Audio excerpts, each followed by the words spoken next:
Hello, everyone. Thank you for joining our today's webinar.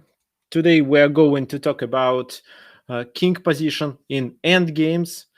Please let me know if you can hear the sound, if you can see my board here on the screen. Okay, okay, perfect. So everything works. The sound is okay, I think. Fine.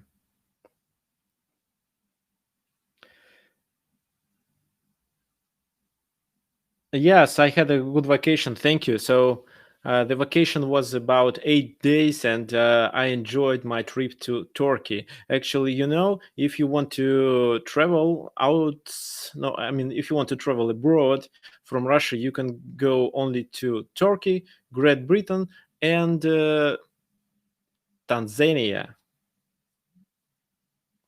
So, of course, so my English visa expired. That's why I have only one choice to go to Turkey because I'm afraid of Tanzania. So I'm not sure that I want to visit this place. Okay, fine. So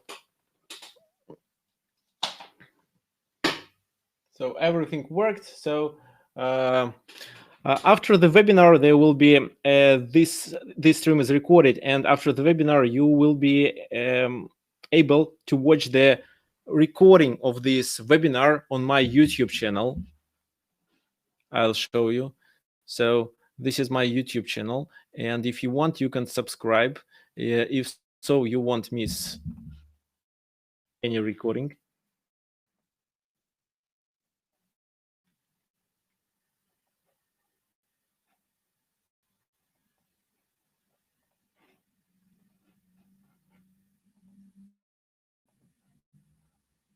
Just wait a sec. I'm going to share.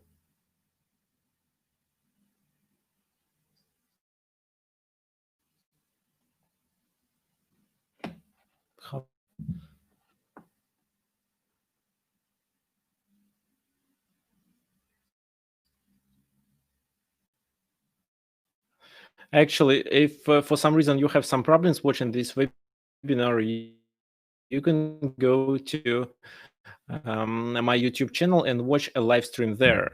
But in such a case, you can't. Okay. e5, even e5, force the next to go back. For example, if we e5, but we step go to the center, then after e3. Okay, so I stopped. Fine. Okay, I wanted to provide you with the link. Just wait a sec. Okay, so this is the link to my YouTube channel. And also, I want you to send me a friend request on chess.com. So this is my chess.com profile. Okay, let's close it. So, and one more thing. So this is our chess.com group that is called Tricks of Chess. This is an educational group. And for example, if you don't want to subscribe to YouTube channel and you would just want to find the recording of the webinar, you can go here and find it here. So if you click on this post, you can watch the webinar through Chess.com. Okay, I'm going to close it and open the board because today we are going to talk about king's position in endgames.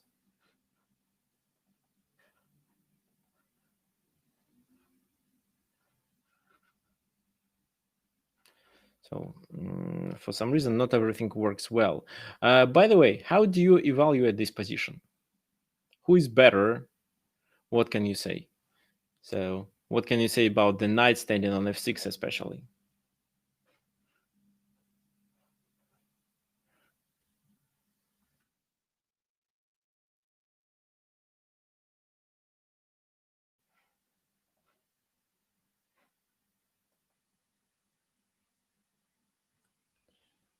Okay, so white is definitely better. Okay, king and rook. Right. So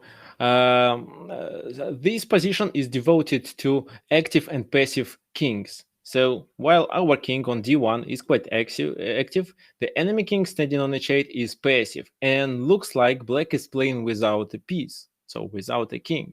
And in the end game, the power of the king is similar to rook. So in the middle game or in the opening stage of the game, we have to defend the king. We castle it, so we want it to be quite safe. But in the end game, our task is to use our king as the ordinary piece. And that's why we can evaluate the strength of the king as the strength of the rook. So they are approximately similar because the king standing in the center can control all the squares around it. Fine. So it's white to move. Could you please tell me white's winning plan?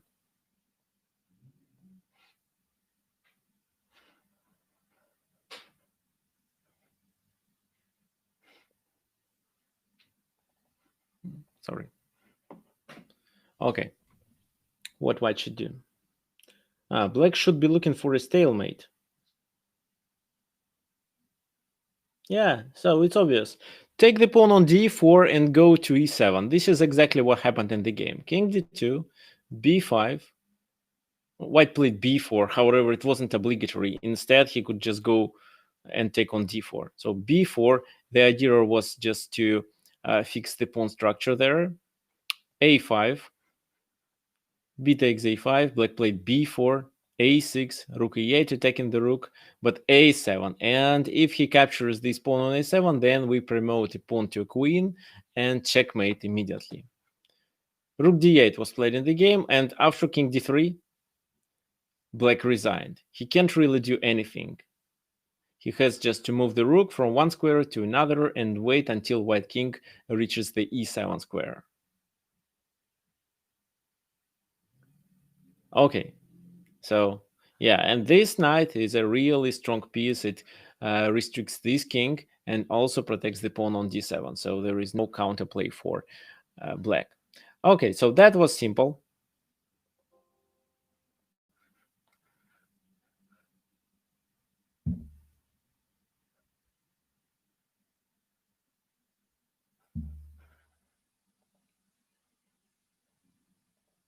And I'm going to show you another position.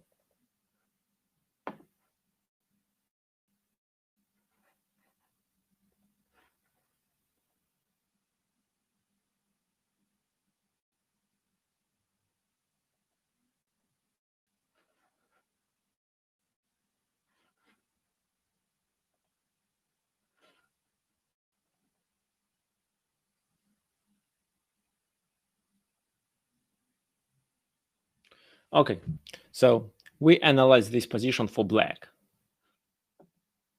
What can you say?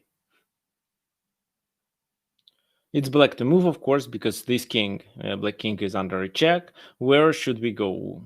So what choices do we have here? We can go here, we can go here, maybe to h5 then. Let's decide. As for white king, it's quite restricted. It's a passive king. It can't participate the play right now. And maybe we have just extra piece like we had in the previous position. But in this position, we have to play accurately.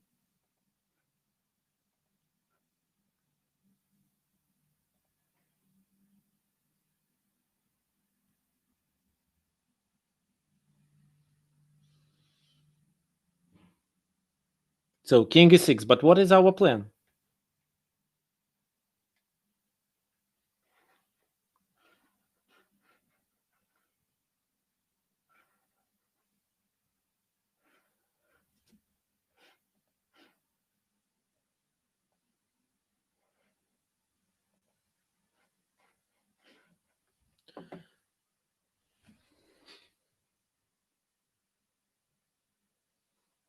So what should we do?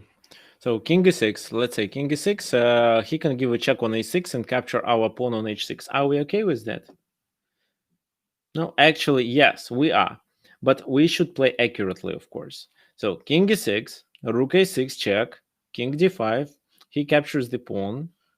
We try to promote the c pawn, so that was our plan. And actually, this is so this file and this file. This is the theater of war. I hope you understand what I mean. It means that all the actions that decide the game happen here on these two files, maybe also on the B file. So this is all we need. While the king, the enemy king, is quite far from this side of the board. So c3, rook h8. What do you think how to continue?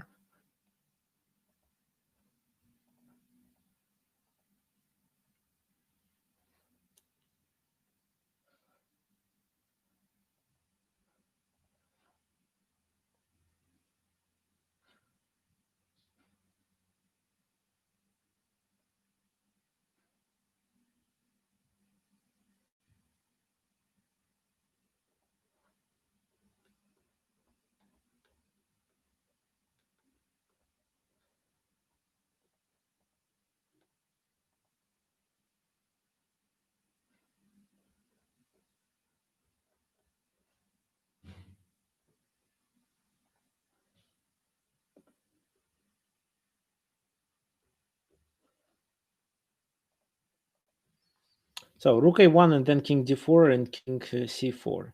King c4 right now, but nobody suggested c2. Why? What can you say about c2 move? So actually c2 is a critical mistake here, because then we can't hide our king on c2. So our goal here is to hide the king here on c2 in case if he delivers checks from behind. But if we play c2, we lose this option, and white continues with rook c8. We can't move our rook anywhere, because in such a case we lose the c2 pawn. King d4, a4, king d3, rook d8 check, king c3, and he just keeps checking our king. If he comes closer, then he just keeps his rook on the c file by playing rook c3. And every time we go there, he goes back and continue checking us from behind. So that's why we can't win. This is a draw. c2 was a mistake, but yes, rook a1 is a winning move here. Rook a1, rook c8, rook a3. The pawn on c3 is protected. King h3, king d4. And what white should do? White should play king g4. He can also try f4 move. If f4, what do you think? How we should continue?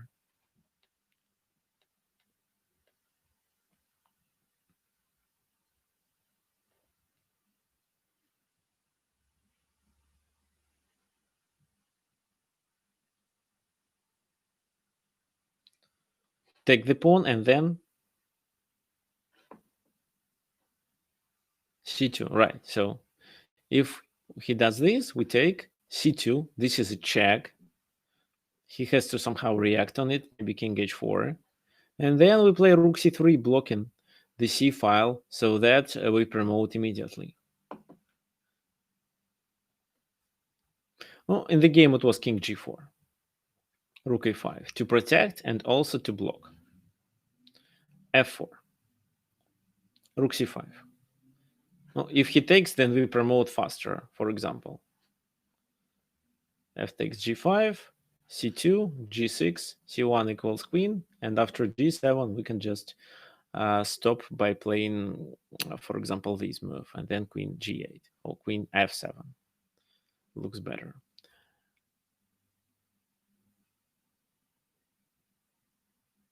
Yeah, this is the best option, I think. Okay, fine. So rook d8 check. King a3. He goes back to the first rank, then c2, rook c1. First we take and then come to attack the rook. Rook goes anywhere, then we play c1. So he takes. Now another question. What do you think is better to take with? Should we take with our rook, or should we take with the king and keep the rook on the fifth rank to prevent the king and his pawn?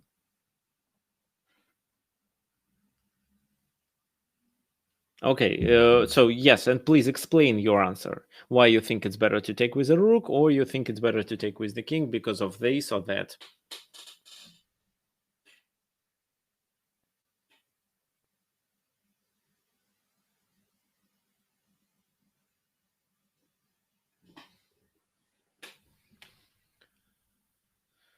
So to take with the rook, because you want to locate the rook behind pawns, king should be near the place of action. Yeah, so place of action. And this is another name, like a synonym for theater of war. A rook move faster. And the king, okay, take with. Yeah, you're absolutely correct. We should take with the rook. Because if we do it with the king, we move the king far from the place of action. For example, f5, king d2, f6, king e3, f7, rook c8, the only move. And after king f5, looks like we have to sacrifice our rook for that pawn, but take the g pawn and claim a draw. So our task is to keep our king closer, while the rook can attack this pawn from a distance. Rook takes c1, king g5, king e3, f5, king e4. Now here, for example, f6 doesn't work because if he plays this move, he plays king e5 and then play rook f1, attacking it from behind. f7, for example, rook f1, king g6, king goes here, king g7, king... oh, actually, this move is not required. We can just capture on f7 immediately. g4 was played in the game, king e5, king g6, rook c6. So he can't block, he has to play king g7. And now black played a tricky move, rook a6. Can you explain the idea behind this move? Why this move was important? Looks like a useless move actually. Doesn't really matter where the rook is located on c6 or a6, but this move has some special feature.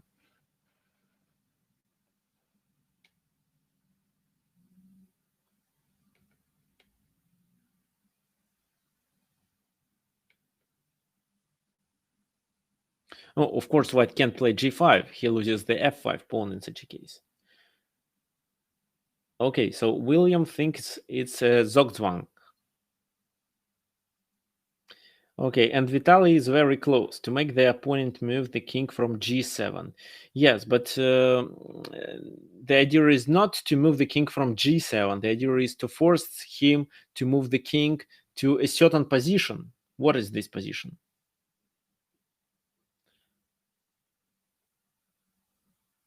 It's almost Zugzwang.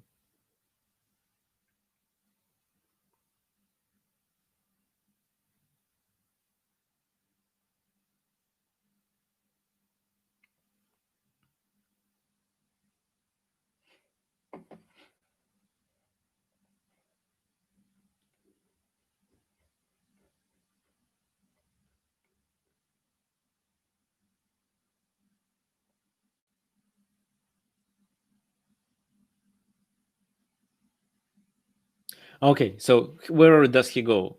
This is where you should assume the next move that white plays. King f7, right. So f7.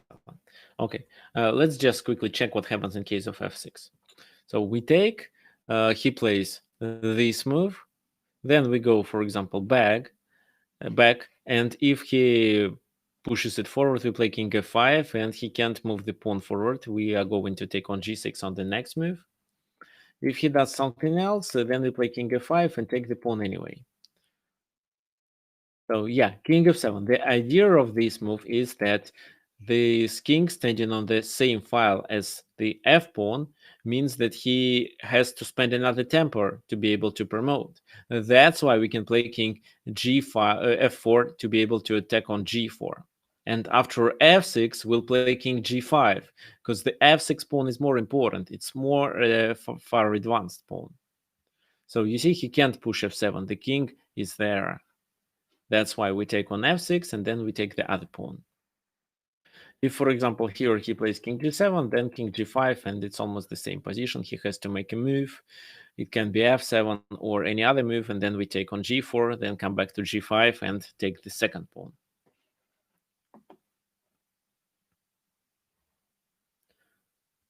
So by looking at this position, you should notice that our king is closer to the place of action.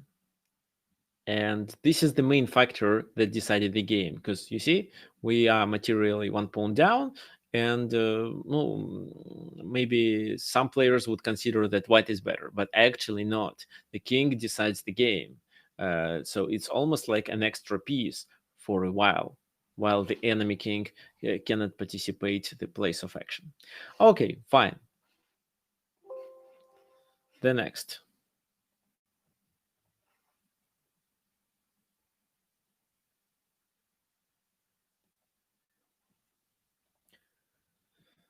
Okay, the next plan is centralization.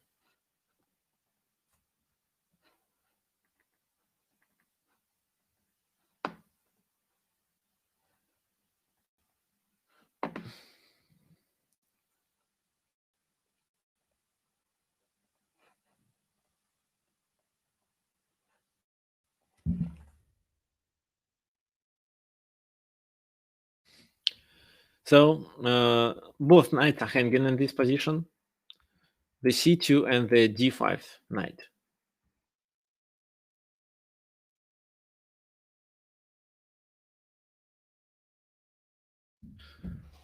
No, I don't think it makes sense to capture on d5 in this position, because if so, then we may lose our other knight on c2.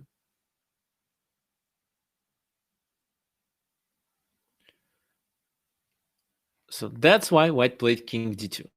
Let's talk about centralization of the king and what it means.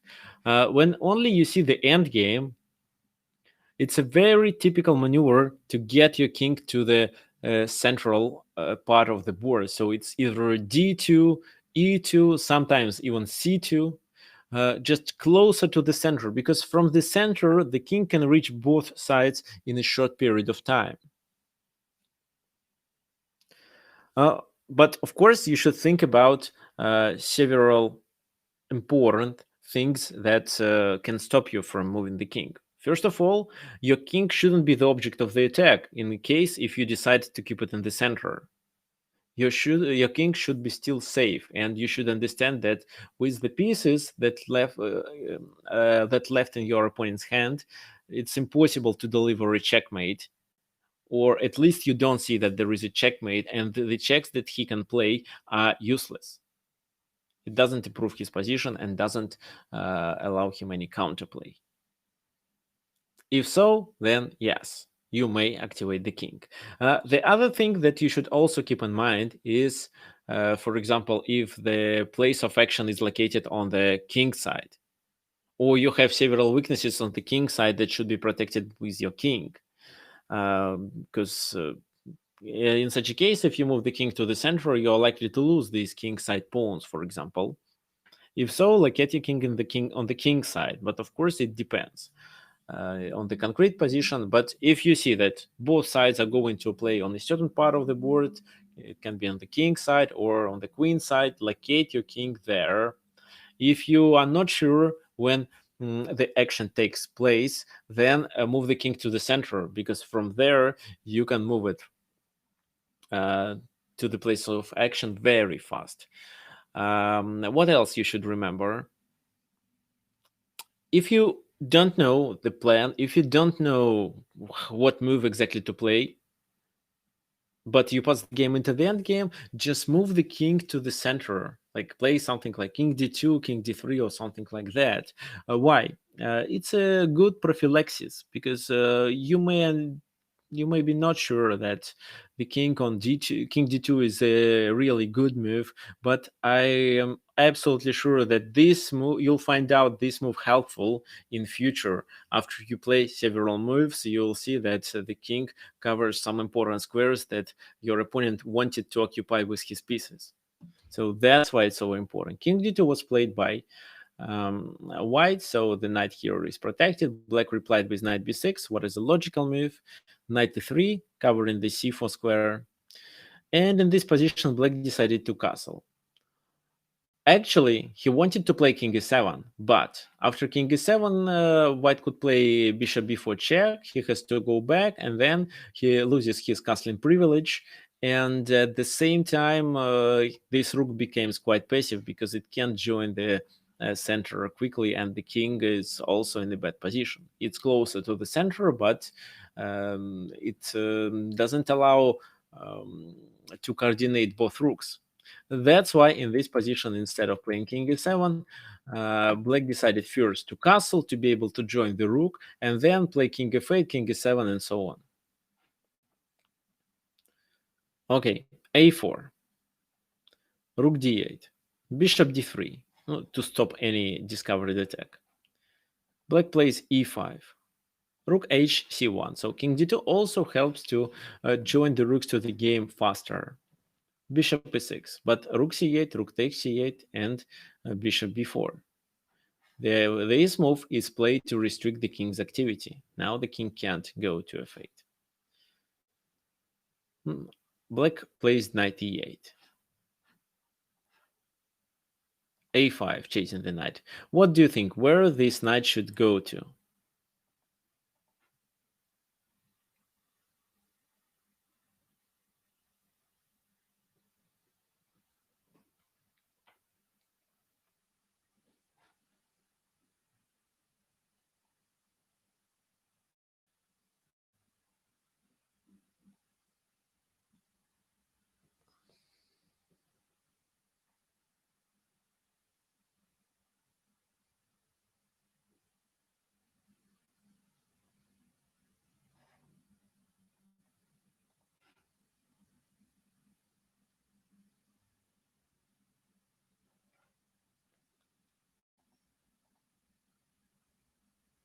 To c4. Why to c4?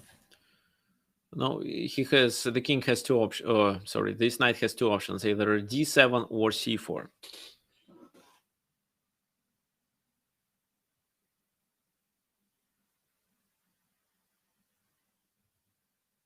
Okay, so for those who is watching my webinar on Instagram, I kindly recommend you to find the link to this webinar in my profile and join the webinar to be able to discuss everything. You can do it with your smartphone or with your laptop.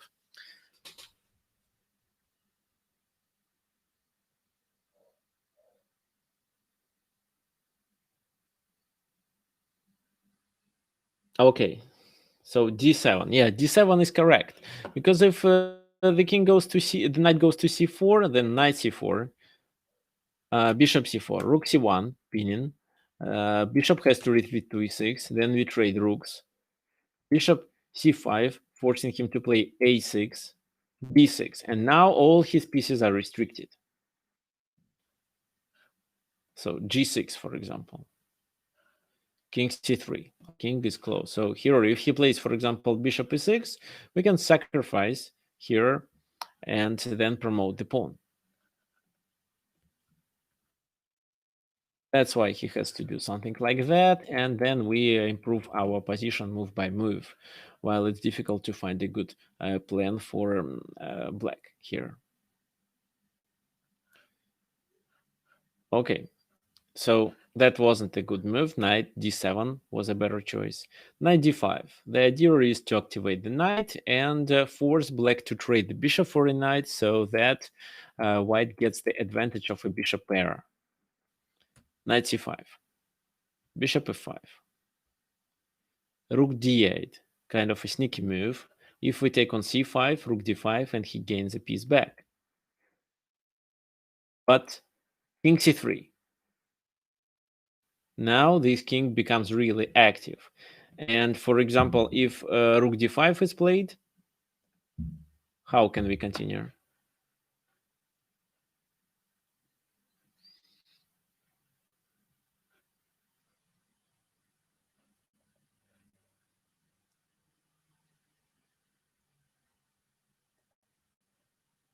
Yeah, king c4, but it's not the end. Rook d4, king c5, b6 to distract our king. A takes b6, a takes b6, king takes b6, rook takes b4, and after rook e8, king f8, we just play bishop b7 and gain a piece.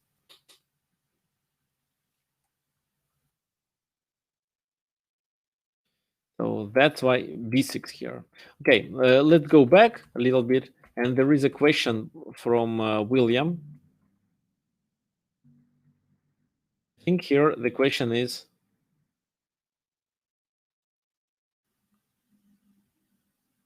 what about b6 to sacrifice the pawn and then castle?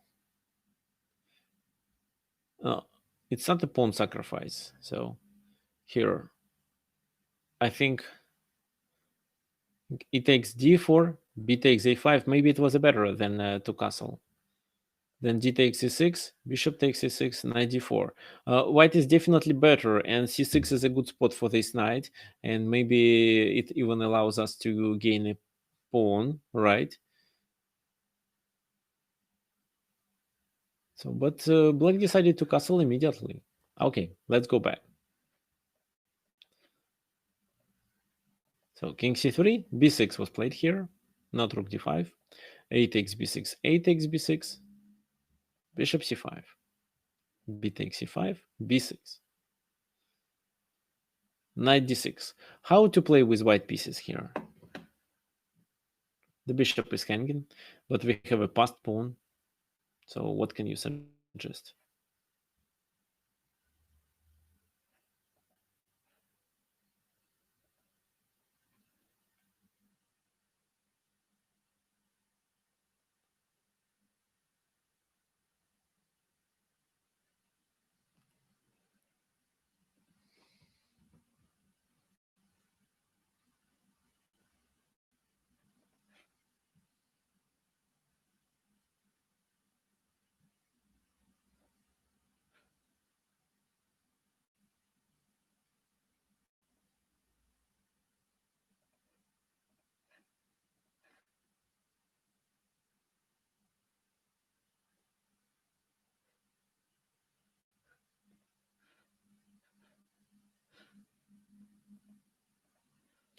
Okay, bishop d7, bishop followed by bishop c6, b7, and rook a8.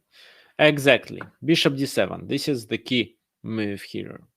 So to take the bishop is impossible because after rook e8, there is nothing that black can do to avoid a checkmate. So bishop d7, how to play?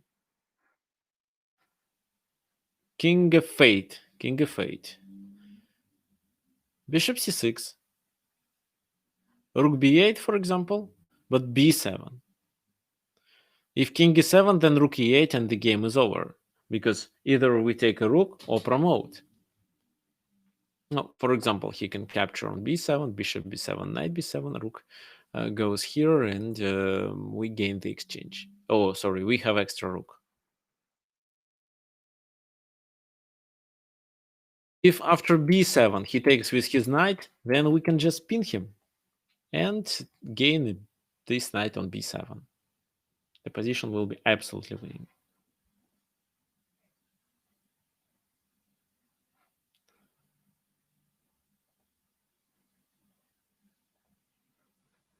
Okay, so let's go back. So actually, the king in the center helped us because the enemy king cannot participate the place of action, while we were able to play king c3 and then king c4 and so on. So our king was quite close to the queen side, and it helped us to promote the b pawn. Also, if not the king, for example, if the king was there on g1,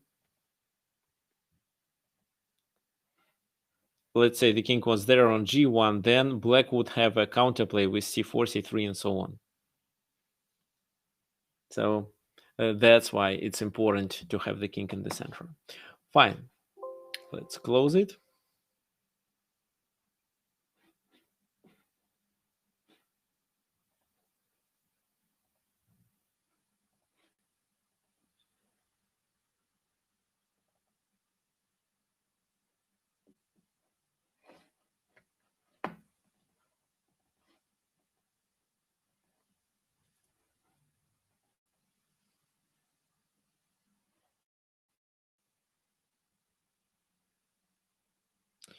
And the second position that I want to share with you is about attacking the passive king.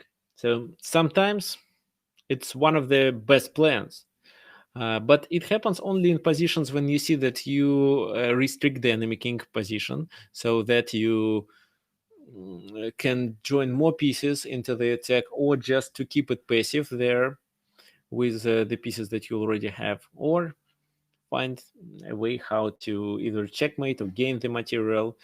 But of course, here the most significant role is played by your pieces. They should be quite active. Otherwise, your opponent will find a way how to activate his king. For example, this rook is quite active because of this bad pawn formation. So the king is blocked with his h7 pawn. At the same time, it can't go anywhere on the 7th rank. This bishop doesn't allow the king to go even to the f8. So that's why the king has only 2 squares. And if we check him, he goes to h8. Because if he goes to f8, we, for example, can deliver a discovered attack. So take here, or play the best move, rook a7, and gain a rook. So that's why king h8 was played.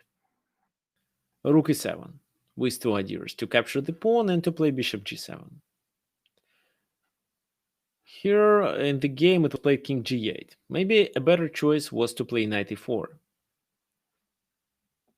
For example, knight e4, rook e6, knight takes e3, f3, knight comes to b5, and rook e7. And then we'll see, and then we can find, we can apply almost the same plan that happened in the game. That's why this line doesn't really deserve deep analysis. So king g8 was played in the game, but white plays f3. So white shouldn't hurry. White plays f3 to prevent any knight activity. Okay, so e6 looks like a hanging pawn, and black should do something with it. For example, what if black plays rook a6? How would you continue?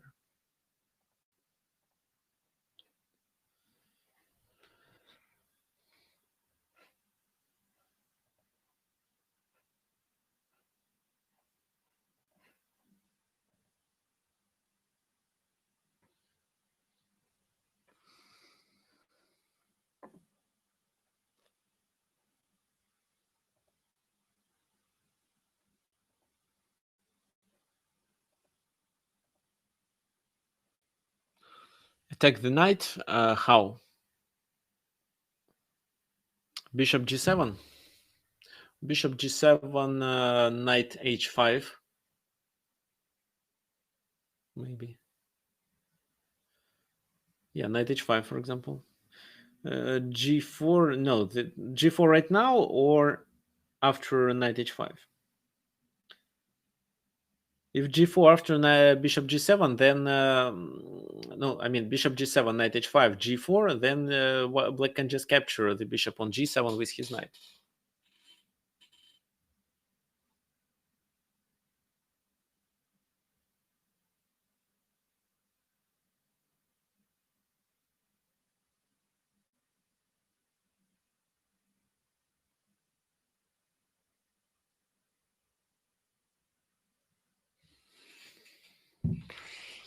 With bishop g5, bishop g5, knight h5 anyway.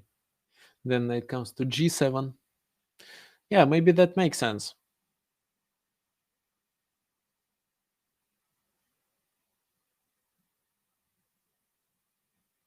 Yeah, maybe it makes sense. But that's not the best move.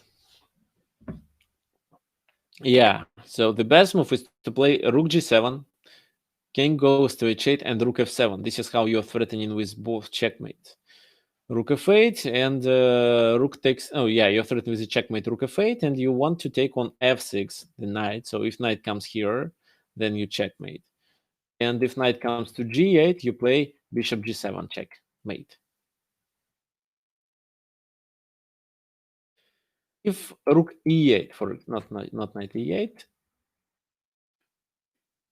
what if rook e8 here?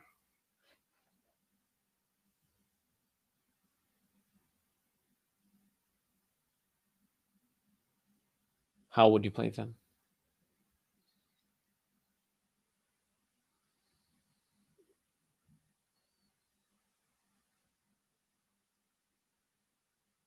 So rook g7, king goes to h8, rook f7, knight h5. How to continue?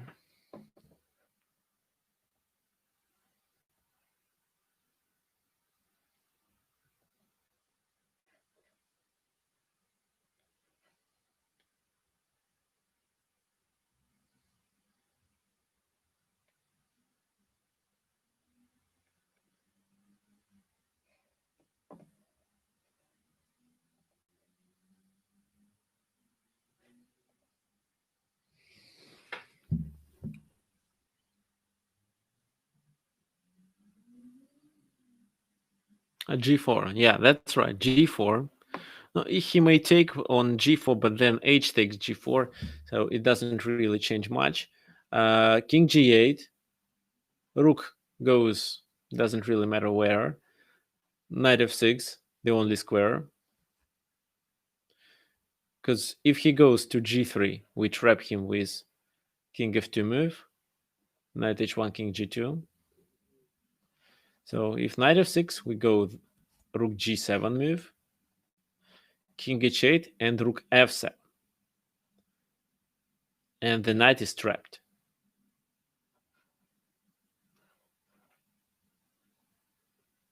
So that's why in this position, instead of Rook E8, Black played Knight E8. King H2. It's time to activate our king now, and join the king to help our mating attack. Knight D6, Rook G7, King H8, Rook D7 attacking the knight. Knight B5. So here we can't really protect the pawn. The only move that helps is Bishop D2. But if so, then we move our attacking piece back. That's why we may instead sacrifice this pawn, but play the king to the center. Knight e3, king e4, knight b5, king e5. So now the king helps us to checkmate. Rook e8, king f6. So for example, if now he captures on d4, how would you play?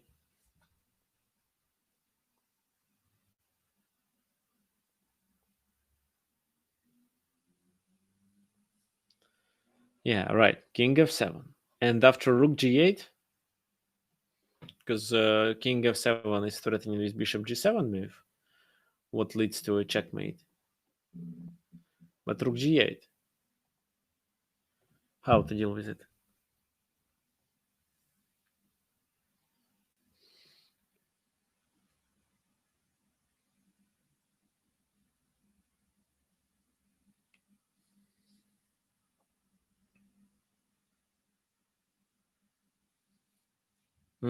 Yeah, sacrifice the rook by playing rook d8.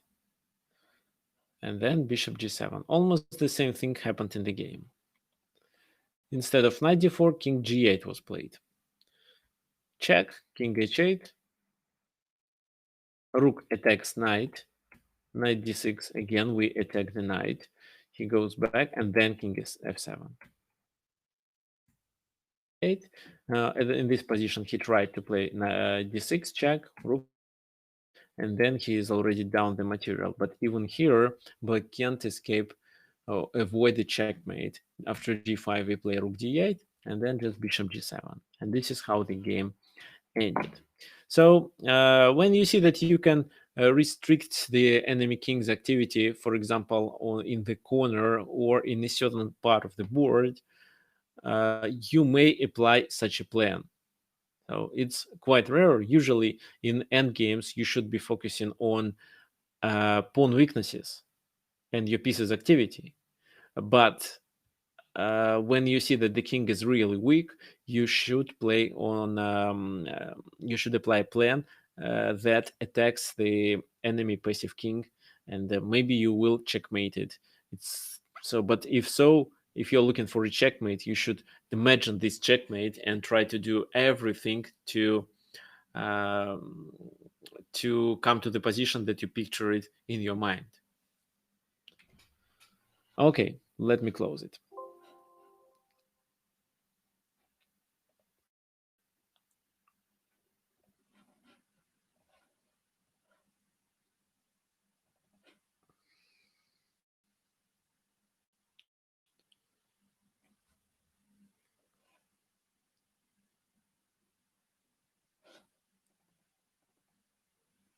Okay, so here, what do you think about a5 move?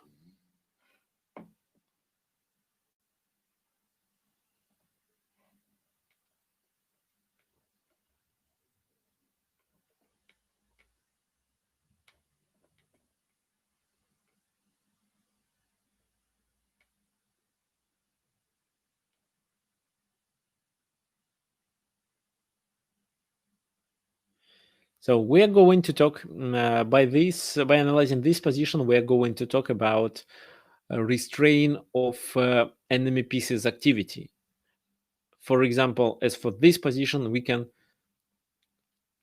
restrict enemy king with our king.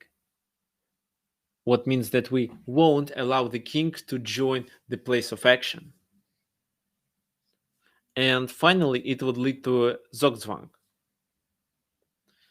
So does a5 win in this position or not? Or we should be looking for something else? What do you think? So a5 looks okay. Marcel suggests king to d6. I see. King d6, king g7, king g7. Right, that makes sense. So, but let's first be sure that a5 doesn't win. a5, king g7, b4, a takes b4, check, a takes b4, king h7, b3. Here, king g7, not king g6, because after king g6, b2 and b1 will be with a check. So king g7, b2, h7, b1 equals queen, h8 equals queen, then queen b2 check, take on g2, and then after a few checks, white also captures the pawn and claims a draw. So a5 is not a winning move. The winning plan here is to play king d6 and restrict this king's activity. So the king can't really join the queen side. So for example, if king g5, you play this move, king f4,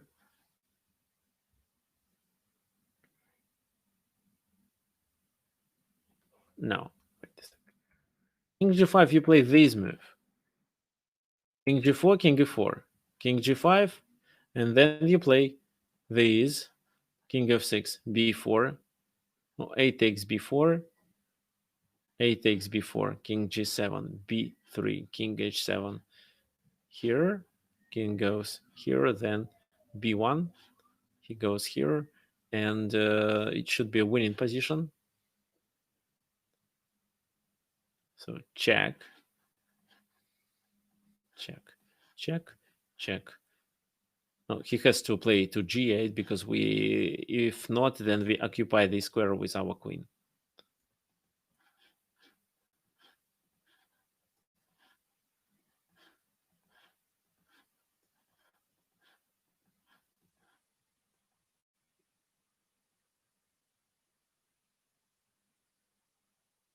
I was thinking that here we may apply a staircase maneuver, but maybe not because of the pawn on g6. So I was originally thinking that king f5, h8, and king g6 might work.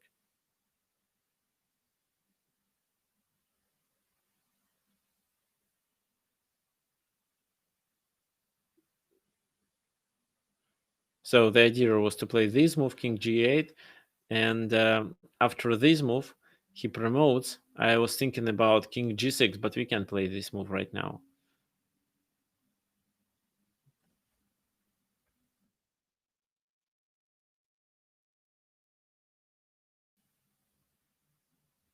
Yeah, so no, it doesn't work.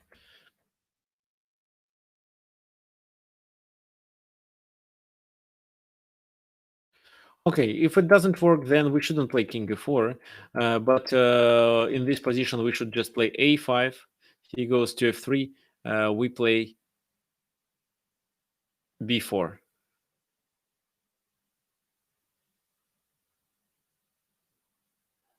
And then we win. For example, a takes b4, a4. and he is not in the square of the pawn. For example, he plays this move, a3, a2, and so on.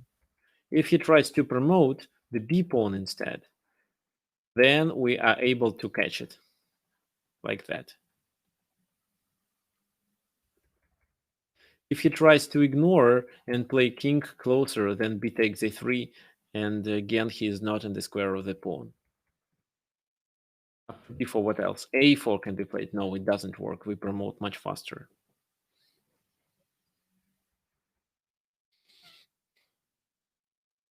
Okay, so king d6. In the game it was played g4, a5, king g7, and king e7. So we want his king to stay in the edge of the board, immobilized, while we will be promoting the pawn. So king h7, king f7.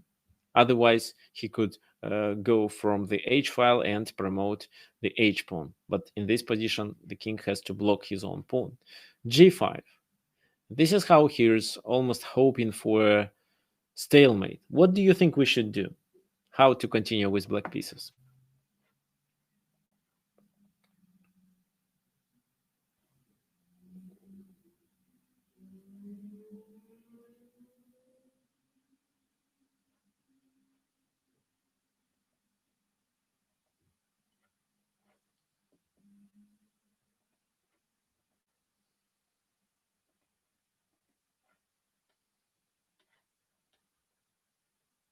So maybe b4 or a4 or king f8. What do you think works better?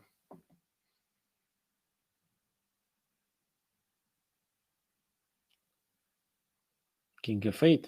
Okay.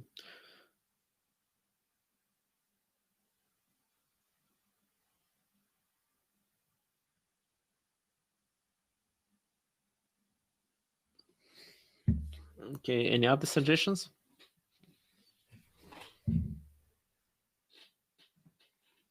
b4. Okay. So I see people here suggesting b4 and other moves. Okay. b5. Uh-huh. Okay, I understand. Okay, guys, let's check. So first, Marcel suggested king f8. King g6. b4 doesn't work here because of h7, and then white promotes and wins. King g8 should be played, but he plays this move. King h8. King h6. b4, g6, b3, and white checkmates us. So king f8 is not a good move. Now b4. A takes b4, and here you suggested to play a4. Let's try. b5. a3, b6, a2, b7, a1 equals queen, b8 equals queen. I don't know. Looks like white is better here.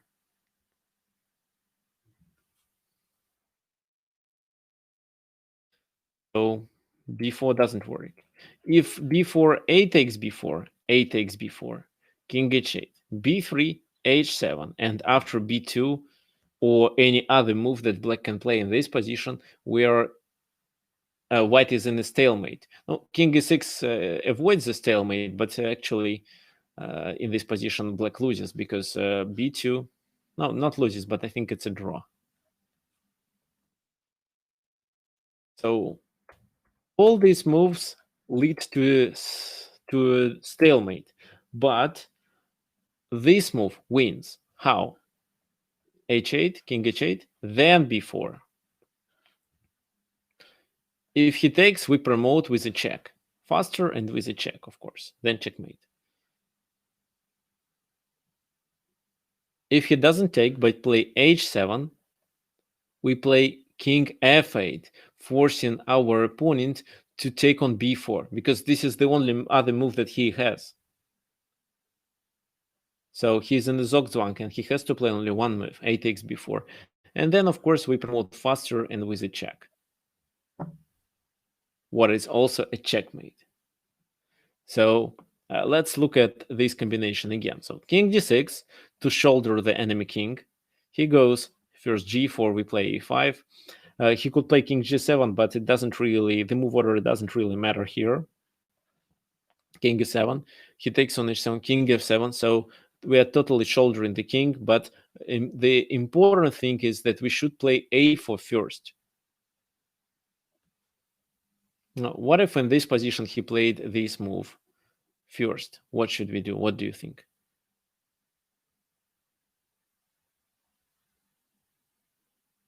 I think we should take g5, a3.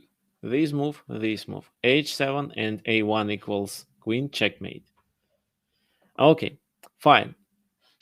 So that was the example of how to restrict the enemy pieces, especially the king, by shouldering it.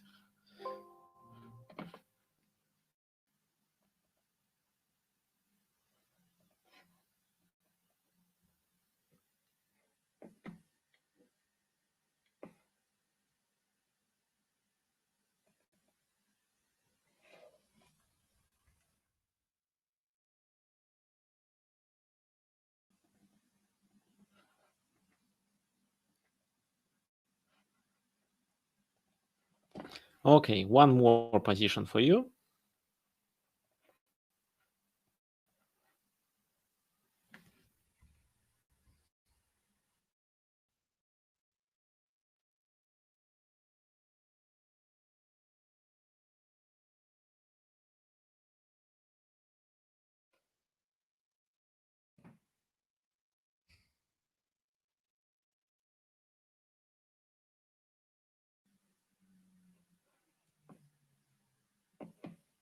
So it's black to move here. What do you think black should do?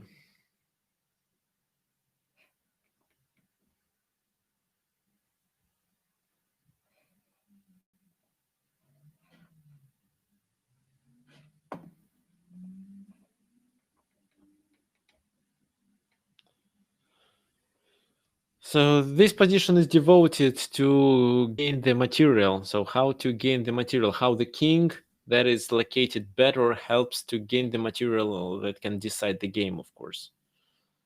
So what black should do? Any ideas?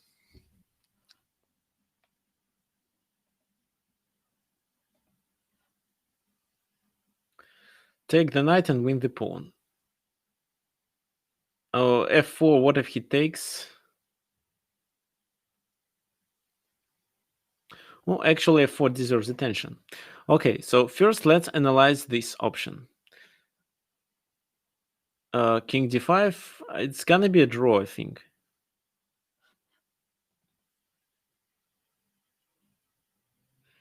So how to play here? Maybe bishop e2 is okay move. Yeah, bishop e2 is actually okay move. Yeah, bishop e2 is fine. This is what I like. Bishop e2, a5, and bishop c4. And then it's difficult to promote because here white can just locate the king on e2, and even if black creates a distant passed pawn, it will be impossible to promote this pawn because the king is located on a light square and black has no pieces to attack it. It's gonna be a draw. As for f4, this is the move that I definitely like. So g takes f4, g takes f4, for example. f3, e3. How to play then? Oh, this move deserves attention, of course. And exchange the bishops doesn't work because white pawns are located on light squares, and you can't really capture them.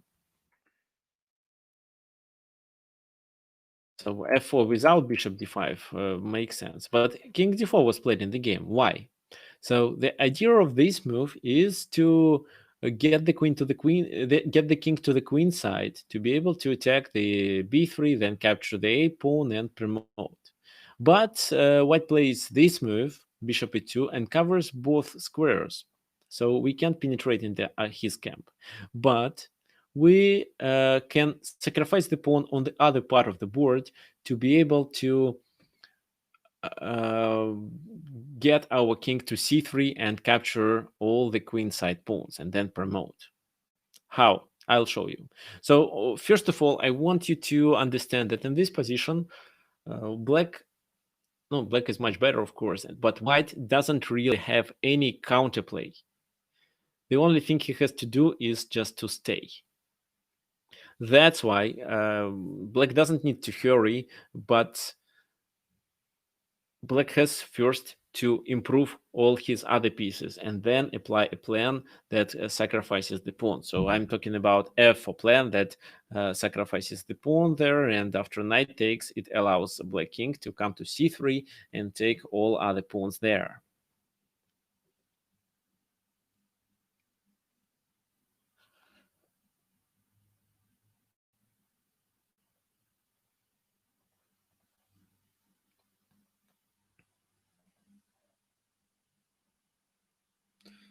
Okay, so Marcel suggests to take on d5. Okay, let's make the next move. Bishop c8 was the next move. Okay, let's say we play bishop c6 maybe. They play something else, and Marcel suggests to play this move. C takes d5, but no, after this move, just bishop c4. And b5 doesn't help. There will be just a few pawns, and I think in this opposite colored bishop endgame, black has almost no chances. So for example, b5, a takes b5. What then? A takes b5, bishop b5. King b3, fine. Bishop d7, f4. G takes f4, G takes f4, bishop f5, e3. F takes f3, F takes e3, king goes there. Bishop b6, it's a draw. So bishop c8 was played in the game. So first, our task is to improve the position. King g2. When I analyzed this position, I came to this solution that playing king e1 was a better choice. So it's better to locate the king on the same side. Maybe it would help. For example, bishop e6, king d1, bishop f7, king c2. If here a5, what I actually didn't like, but this move definitely makes sense, of course, and at least this move deserves attention. Then bishop d1, bishop g6, threatening with f4 and a3, but king d2, and now f4 doesn't really look good. Well, of course, it's too risky for white to capture on e4 because finally we can play this move and pin the knight. But he can just ignore and play something like bishop g4. And then I'm not sure if black has a winning plan. Well, so maybe if the other side locates the king in the center, then we can't really penetrate into the queen side and take his queen side pawns. However, it wasn't played in the game. Instead, white decided to keep his king on the king side. He played king g2. Bishop d7, king f1, bishop e8, king g1, bishop f7, king g2. So he plays just any moves because any passive moves to keep the position like it is, and there is no progress in white play a5, king f1, and f4. So it's time to sacrifice. G takes f4, G takes f4, and knight takes f4. What if he doesn't take? For example, what if he plays king g1? How would you continue?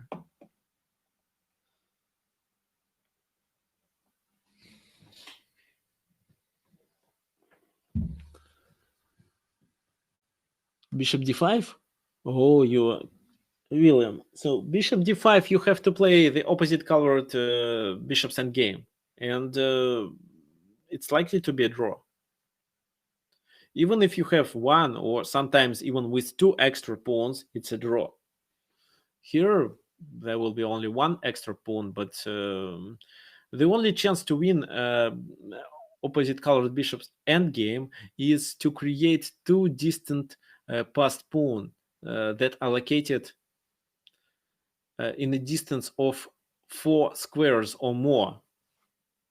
If not, then no. For example, if you have one pawn on the G file, the other pawn on the C file, one pawn is promoted together with the king, then you can win. If they are close, then I doubt that you can win. For example, if it's E5 and G5 pawn, you will be unable to promote them in opposite colored bishop endgame. So how to play here?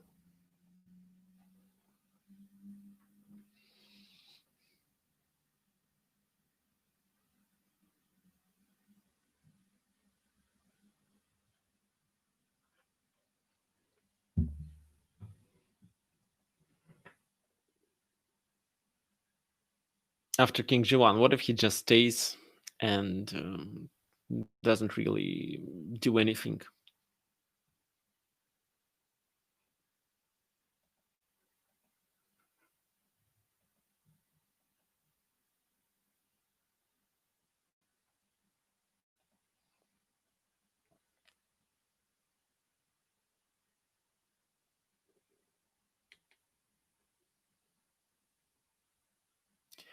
Actually, this position is taken from the game between Averbach and Botvinnik. E4, you mean E3? E3. Let's decide. So E3. F takes E3 maybe first. Okay. Okay, I think it doesn't work. Well, let's say king F1. No, I think E3 is not a good choice. F3 is a good choice because then bishop F1. If not bishop F1, then king D3 and king C2. So we take the B3 pawn. So bishop F1, bishop E6. King H2, bishop H4 taking the pawn. He has to go back. King C5. And then white realizes that he is in a Zugzwang. He has to play with his knight, because if he plays with the king, he loses the f2 pawn. If he has no squares with his bishop, if he plays with his knight, then king comes to b4. That's why he plays knight f4, the move that doesn't allow us to play king b4 because the bishop is hanging. Bishop f5, he goes back, bishop c8. Now our bishop is quite safe. King c3, king b4, knight takes a4, king takes here, and after c5, we take the a pawn and can successfully promote it. It's a winning position. So that's why not to accept this pawn sacrifice leads to a losing position. That's why white captures.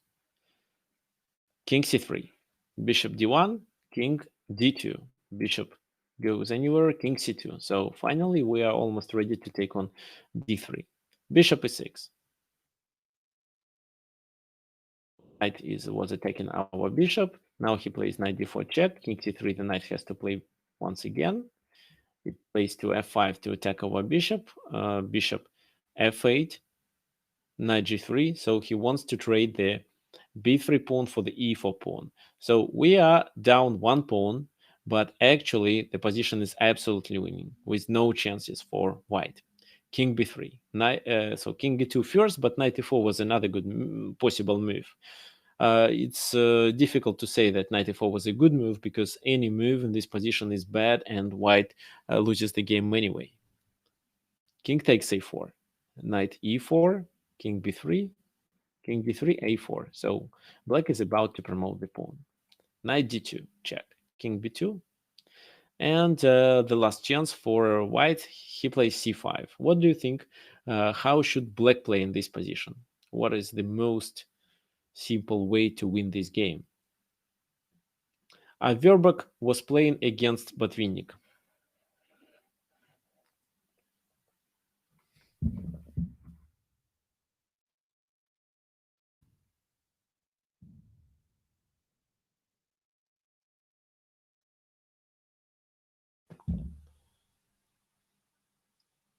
Bishop c5? Why bishop c5?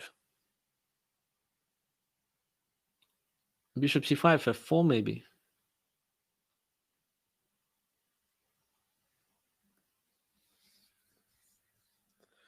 Okay, bishop c5, bishop takes c5, f4. How to play then? a3, for example. Knight c4. King b3. Knight takes a3. It's still a winning position. For example, this move, and then the b pawn can be promoted. The bishop goes back, but the b pawn will be promoted. Okay, so bishop c5 is another winning move. But Vinnik chose b5 move to stop the knight coming to c4. c6, bishop d6. Knight e4, retaking the bishop, just bishop b8. So we are okay to sacrifice our bishop for the c pawn. Knight c3, a3. f4, bishop takes f4, and this is where Avivok resigned. For example, what else could he play? He could play knight b5, a2, c7, bishop c7. Knight takes a1, and this is absolutely winning position.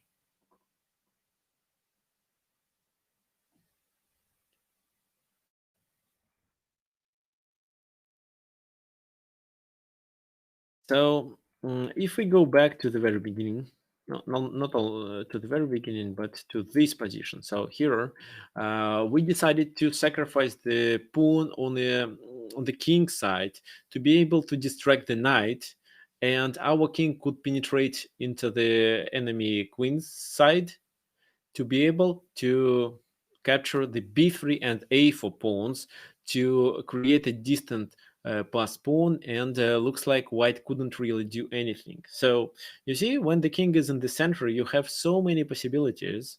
Even if you don't see a concrete plan that wins the game immediately, maybe you'll find it later. Just make this prophylaxis, locate the king in the center, where the king will be closer to the place of action, and doesn't really matter on which side the place of action takes place. Okay, fine. Do you have any questions?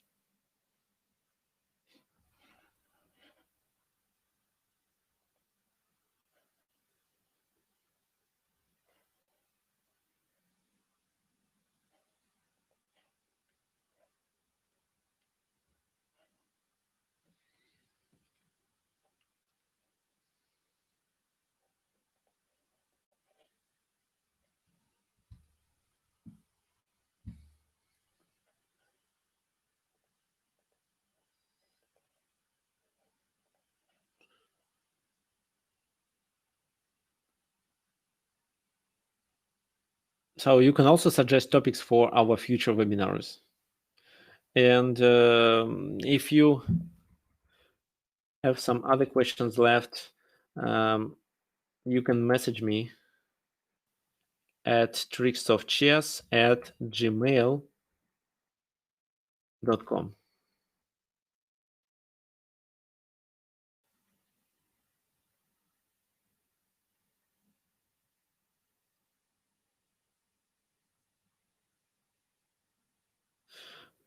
Okay, so Marcel asks if there is a weakness for active king.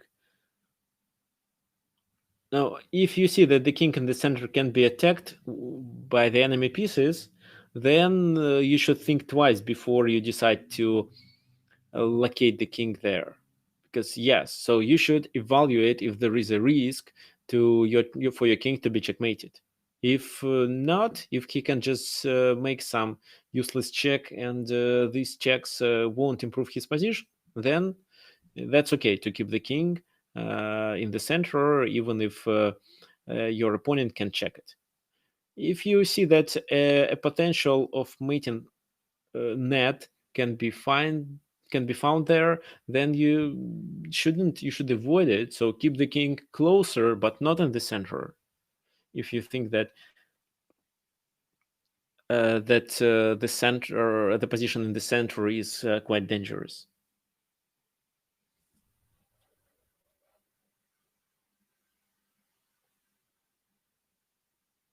Okay, so William, I don't understand your question. Is it too dangerous to free the knight with g5, g4? How? When? At what stage of this game? G5, G4? So this is the move, G5, G4. What was the question about? Very first move. G5. No. So okay. So G5, G4. But what for? To free the bishop, maybe. But no, it doesn't really help us to win.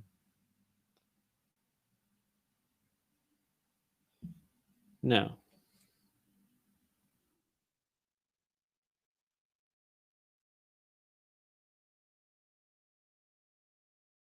Oh, here at G4 maybe. No, I don't think so. It's not a good idea. He won't go to F4. He would just play with the king, and I have no ideas how to succeed.